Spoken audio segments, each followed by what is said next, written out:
morning, students. Welcome back to Pooja's Physics Planet. And today we'll be discussing a very important aspect of two very big units, one of +1 and the other of +2. One is the gravitation, which +2 children have already done it, and electrostatics, which the present +2 has also done by now. And this is a very good comparison session which will help you for your competitions. So let's start with this. This is a kind of a match. We have two teams, one from the gravitation side and the other from the electrostatic side. So remember the similarities and remember the differences. If whenever gravitation, we talk about this, the players from this side are the masses. And when we talk of electrostatics, from their team, the players are called charges. Right? So we start with the first thing that we have to do, and that is we are discussing the first point is the force. Force between two masses. As per Newton's law of gravitation, force is proportional to m1, m2. The two masses, if I make m1 and m2. Distance between them, if I say r.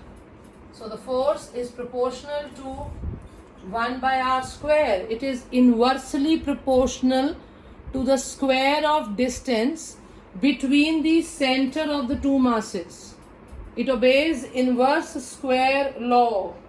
Right? This distance is from, remember, center to center. So this is the force. When you combine the two, you get G m1 m2 by r square. This G is a constant. This G is a constant and it is not dependent on the medium. This is a starred thing. This G is a constant. Universally it's a constant. Therefore this force between two masses, भाई ये तो फिर independent of medium है.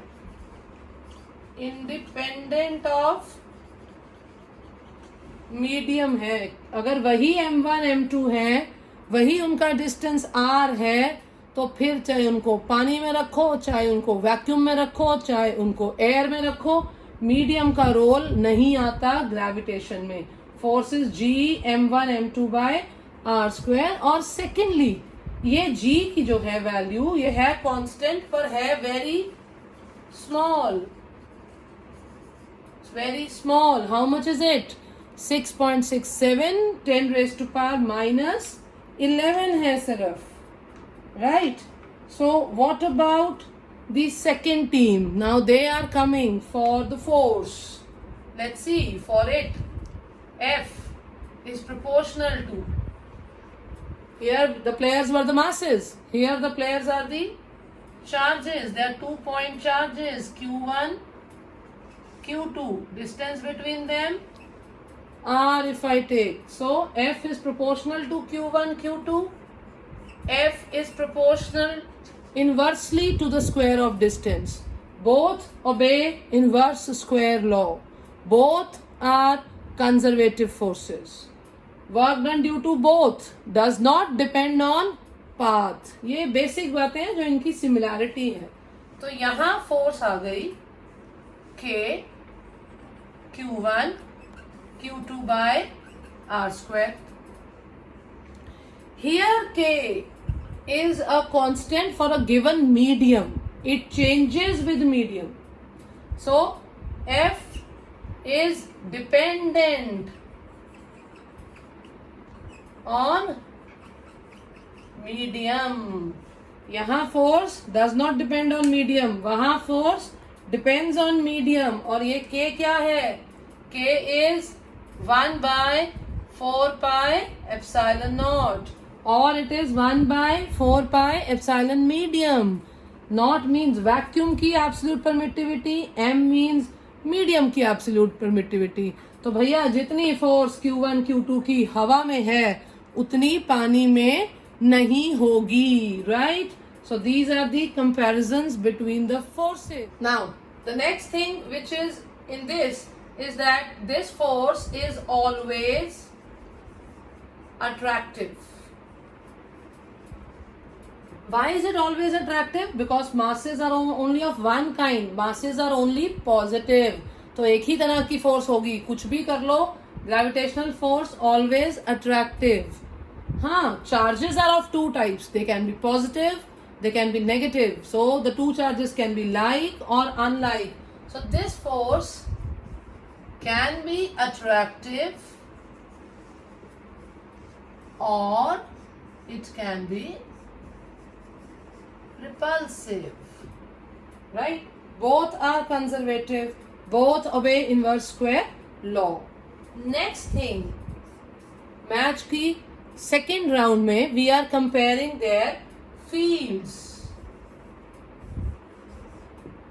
Now, gravitational field, I call it E gravitational or I call it I.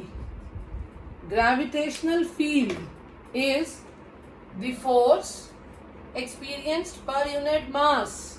Force per unit mass हो जाएगा. और जब electrostatics वालों का टीम की बारी आएगी वो कहेंगे जी हमारा electric field is force per unit. अगर आपका मास वाला प्लेयर आता है तो हमारा तो चार्ज वाला प्लेयर आता है. So here electric field is force per unit mass, gravitational field intensity force per unit mass and electric field intensity force per unit charge हो गई है. तो भाई है तो दोनों की फील्ड इंटेंसिटीज, पर एसआई यूनिट तो डिफरेंट हो गए. What is the SI unit for gravitational field intensity? Force का न्यूटन, मास का केजी इनवर्स. बट अगर इनकी टीम की बारी आई, ये बोले नहीं जी हमारा यूनिट तो होगा newton coulomb inverse. Getting it? So these are the two forces. Now, in the next round, we talk about the potentials. Now, what is a potential? What is potential? पहली बात, potential से ज्यादा प्यार है क्योंकि वो स्केलर है, field vectors हैं. पोटेंशियल की डीलिंग इजी रहती है. होता क्या है बंदे का पोटेंशियल? भाई आपका क्या पोटेंशियल है? दैट मीन्स आप कितना वर्क डन कर सकते हो. Potential is related to work done. So if I talk of gravitational potential, it is work done per unit mass. But if I talk of electric potential, it is again work done, but it is per unit charge. Very similar, but very different, right? So what will be the SI unit? इसका SI unit क्या होगा?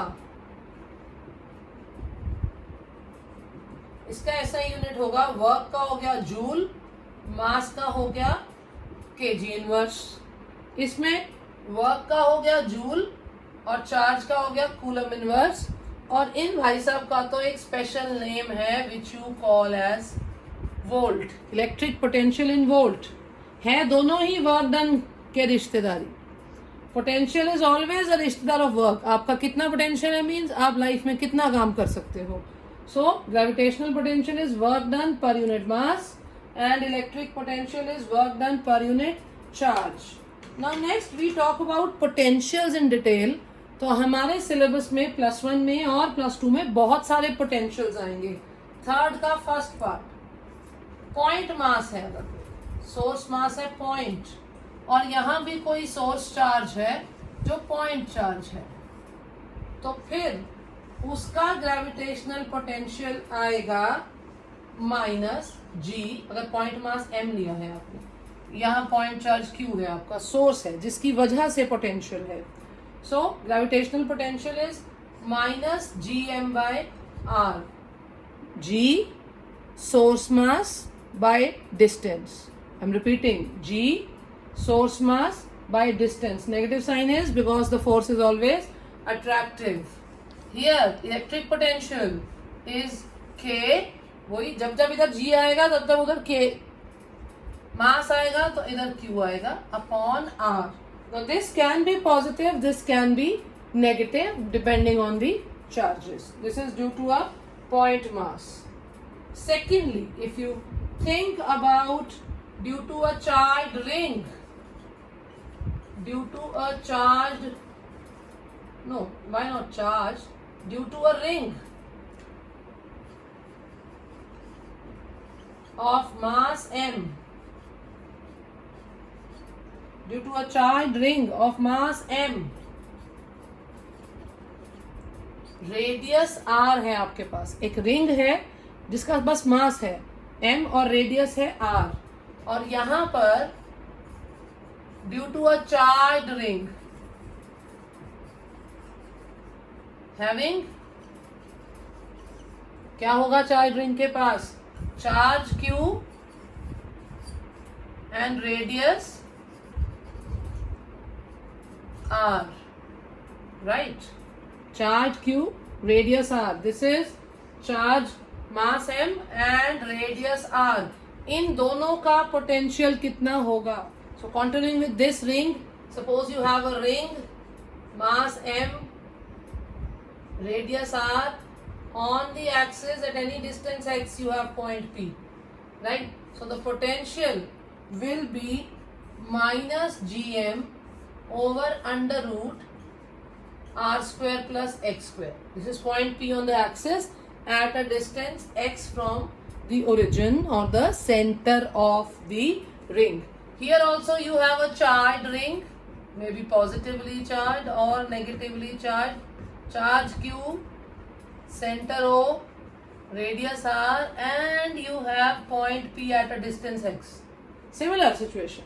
इसके पास मास है, इसके पास charge है, दोनों का radius r है, तो इसका पोटेंशियल आएगा k q by under root r square plus x square.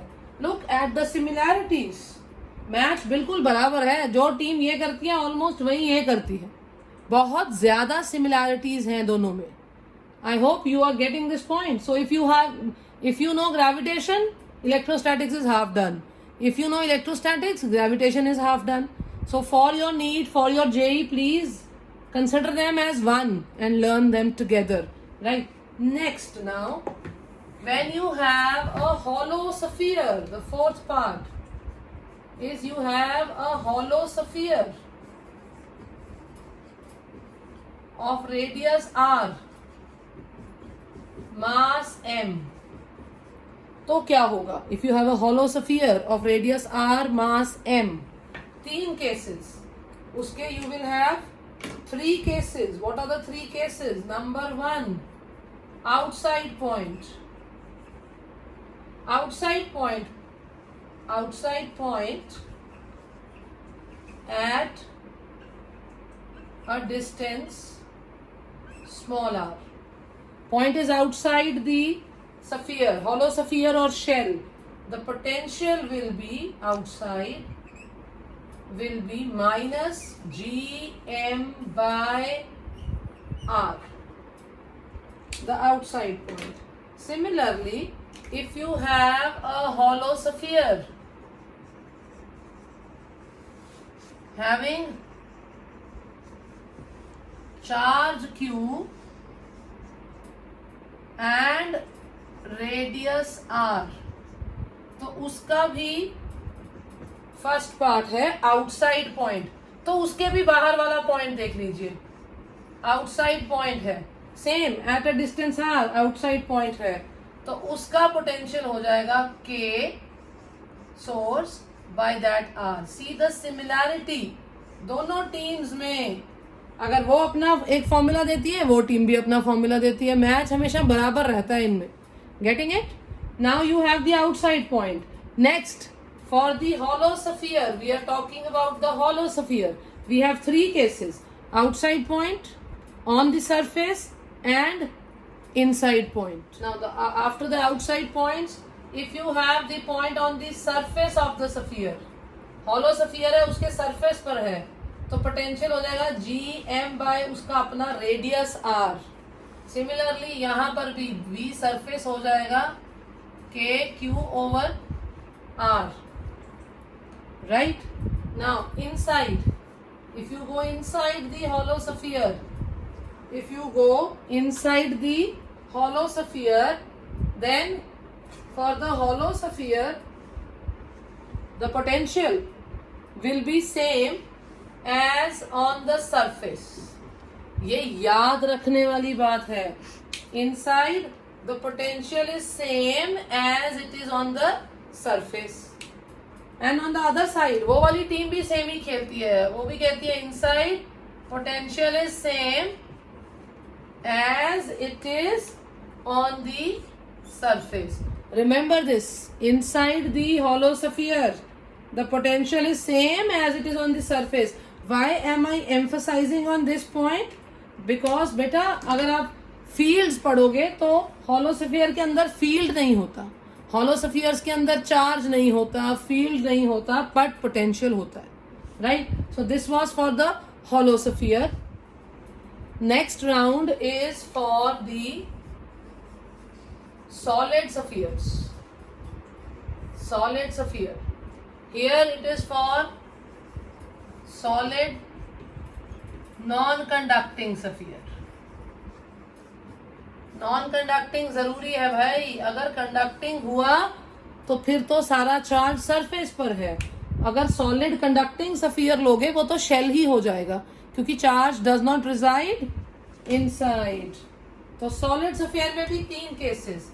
देखिए आउटसाइड वाला तो वही है K Q by R, same as the shell.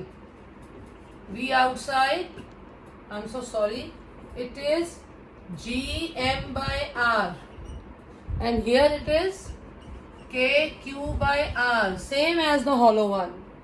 Surface पे आइए तो वो भी जी एम बाय आर.